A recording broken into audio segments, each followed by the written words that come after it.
What's up everybody, it's Paul from Boosted Films, and in this video we're going to install this direct fit dash cam from Fitcam X on this 2026 Mazda 3. And I'm going to put a link in the video description and pin the top comment for more information if you want to buy this exact dash cam. So let's jump into it.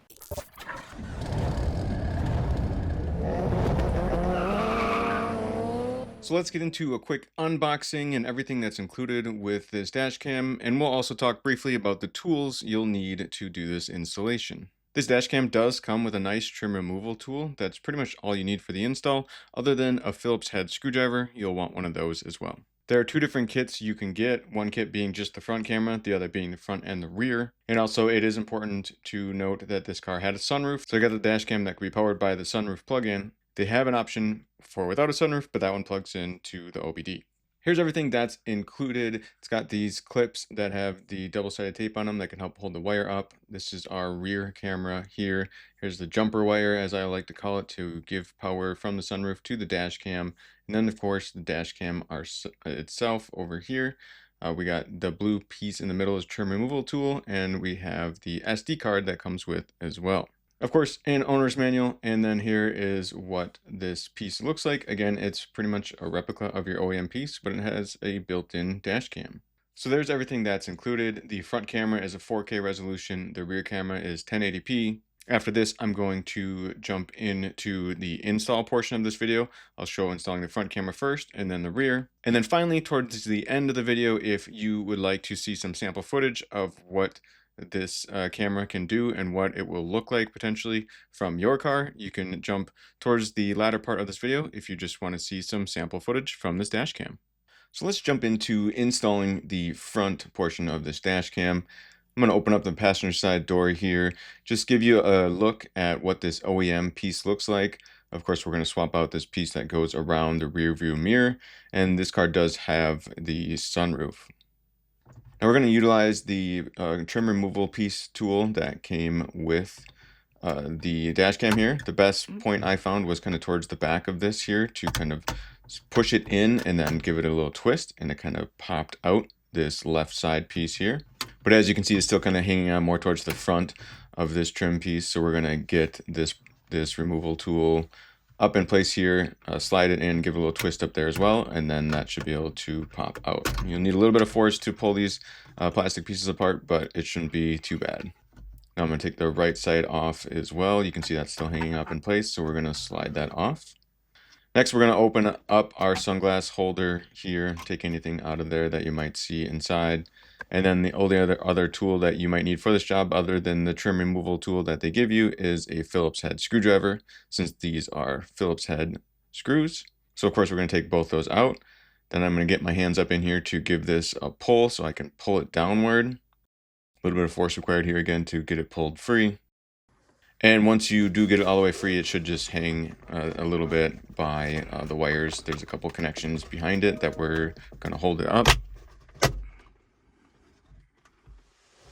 Speaking of those connections, this is the one more towards the rear of the car that I would recommend potentially unplugging if you need a little bit more room.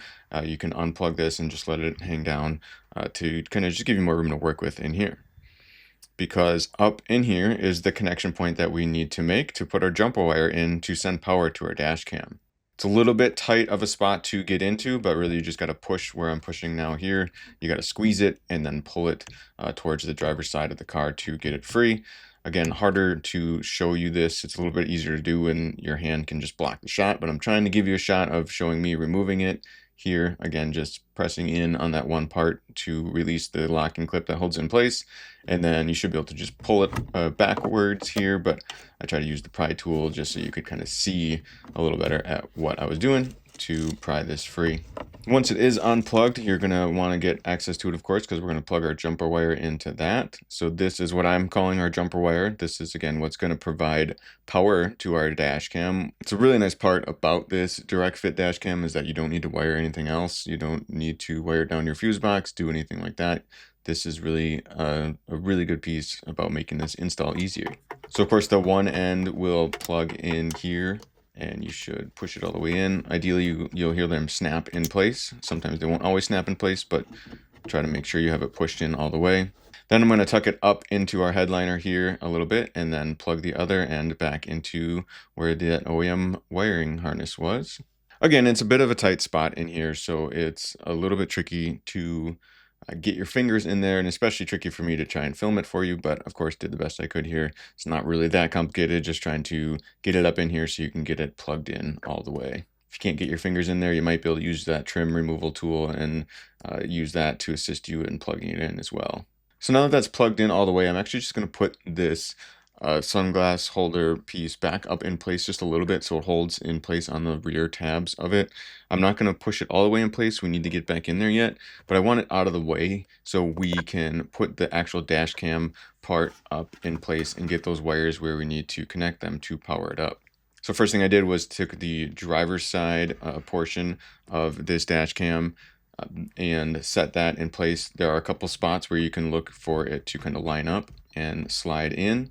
And it may or may not really hold in place here. What I need to do next is actually get both of these wires ran up, and so I can have access to them. One of these wires is going to go to our rear dash cam, so you may not be doing that. If you're just doing the front, you might only have the wire for the power.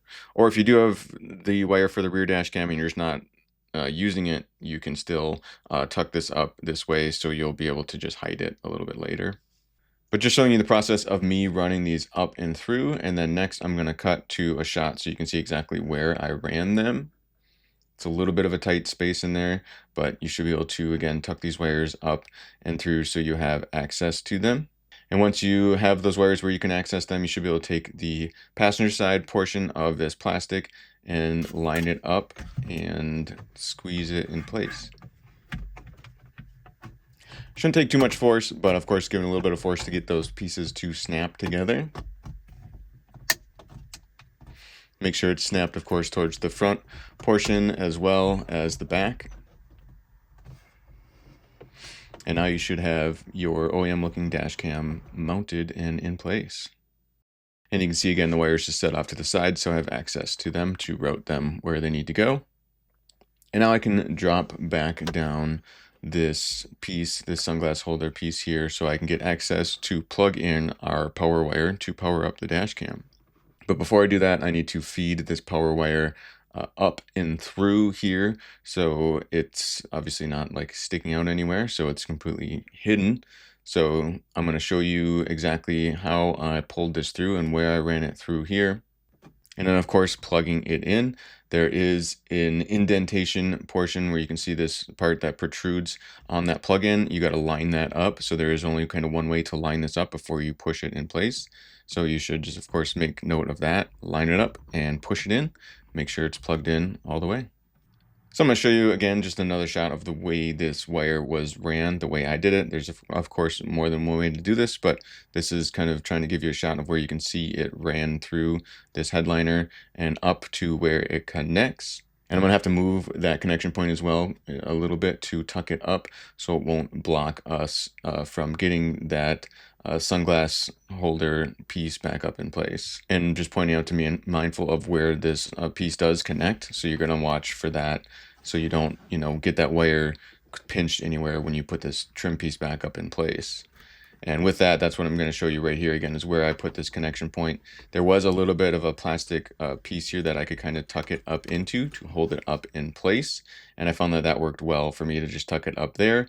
And just giving you a shot of that now so you can see exactly where I put it. Again, there's more than one option for this. It's just about really making sure you'll be able to get that trim piece back up later. But before we get too far along in finalizing that, I do want to just test this dash cam out. Now is a good time to make sure it will turn on. But of course, before we do that, we're going to put our SD card in that was provided. We're going to put that SD card in place and then just power on the car and make sure the lights will come on, and then you can know that your connections are all properly in place and everything's tightened, kind of like it should be as far as those connections with the powering of this dash cam.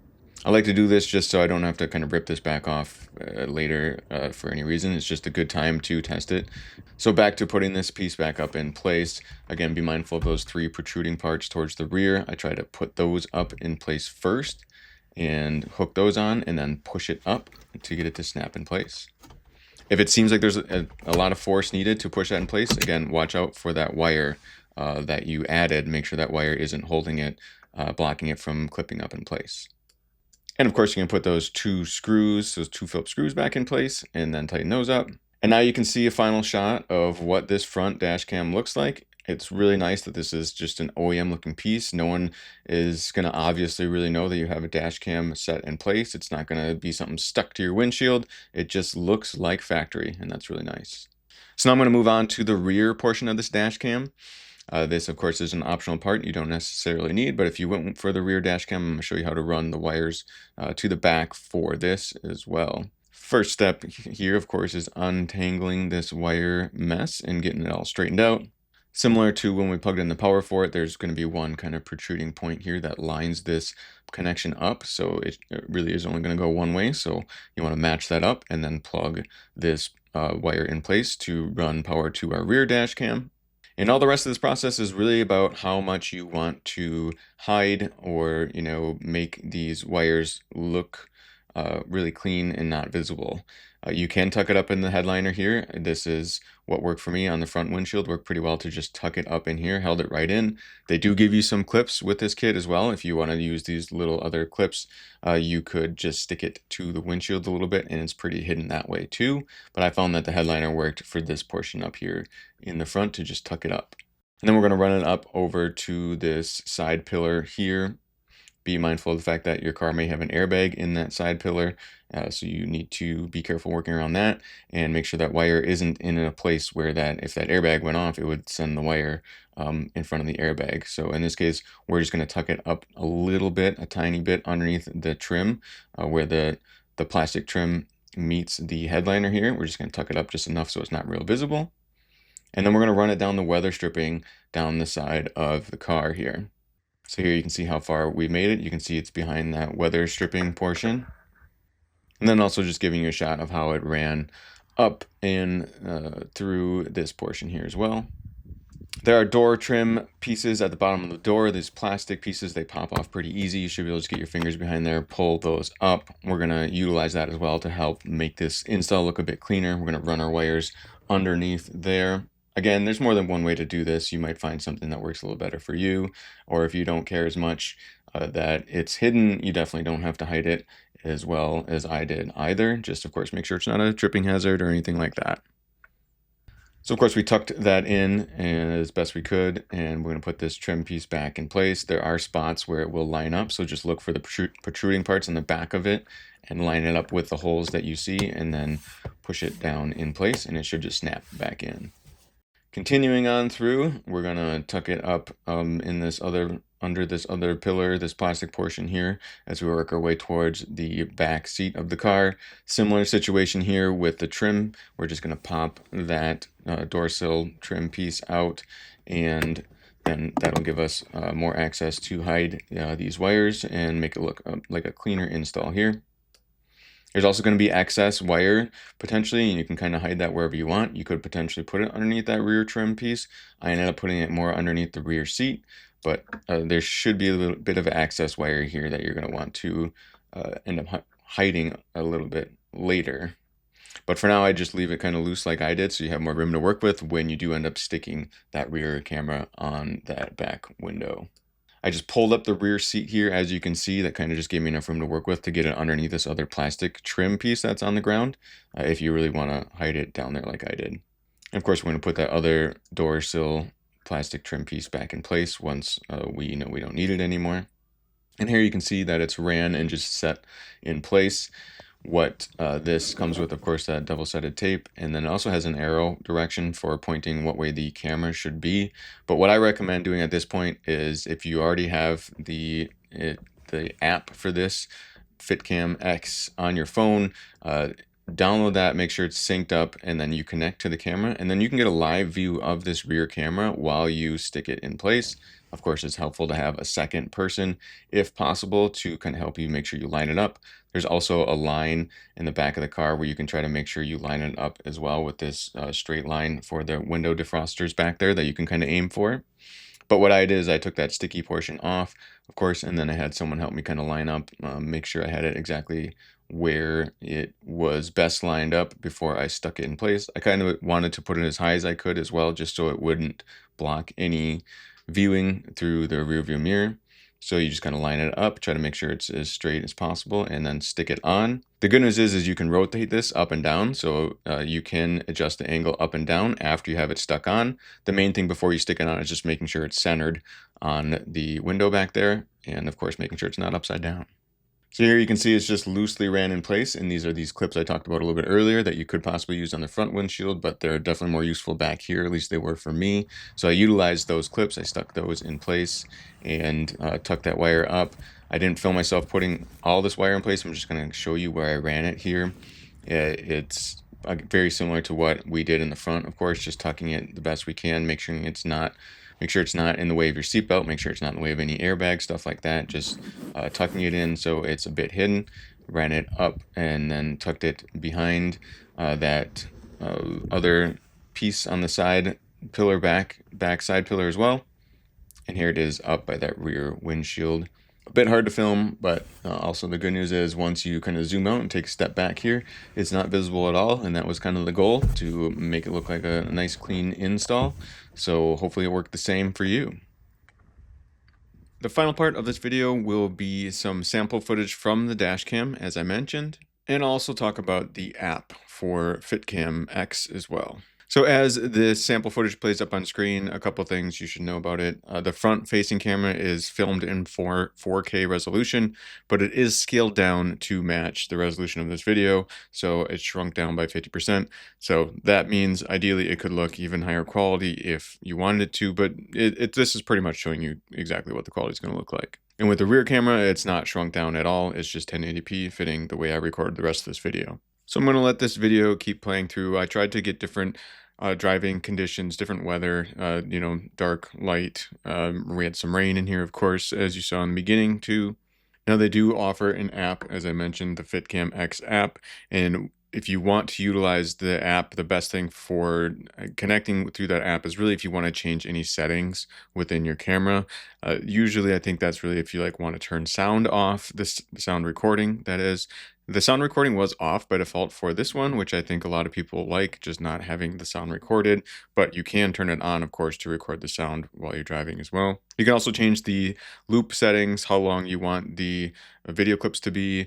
I set mine to 3 minutes. You can set it as low as 1 minute. You could do it higher. You can also adjust the camera resolution, of course, so it doesn't need to film at 4K resolution. You could film a little bit lower resolution, and that way you got a longer amount of recording on your SD card. You can also use the app, of course, to download clips directly, and all that is more detailed in the owner's manual, so I'll let you kind of learn all that from the owner's manual. It's pretty simple to connect to, but you will need to connect to it if you want to change the settings or download clips that way. However, I think it's worth mentioning that you don't need to download the app if you don't want to. If you just hook this up and didn't care about changing the settings and we're just fine with the default settings, it will start recording right away, and you just have to use the micro SD card that's in the dash cam to take the footage off of. And also probably worth mentioning that this does just constantly record and then re-record over old stuff. So depending on the size of the SD card you put in, you could have at least a few days, probably a week, depending on how often you drive, of your most recent footage. But ideally, of course, if you need this, you're probably going to know the day that you need it. If something happens to your vehicle, you should be able to access your footage and it should be there. So that's pretty much everything I have for this video. If you think I could have did something better, if I missed a step, if something was tricky, go ahead, leave a comment section down below. Let me know what I could have did differently, or maybe what was a bit tricky for you. And of course, if you found this video helpful, just interacting with it helps me. So if you could give it a like or leave a comment. And of course, if you want to buy this product as well, you can just, of course, utilize one of the links in the video description or in the top pinned comment. That would help me out as well. But as always, this is Paul from Boosted Films saying thanks so much for watching.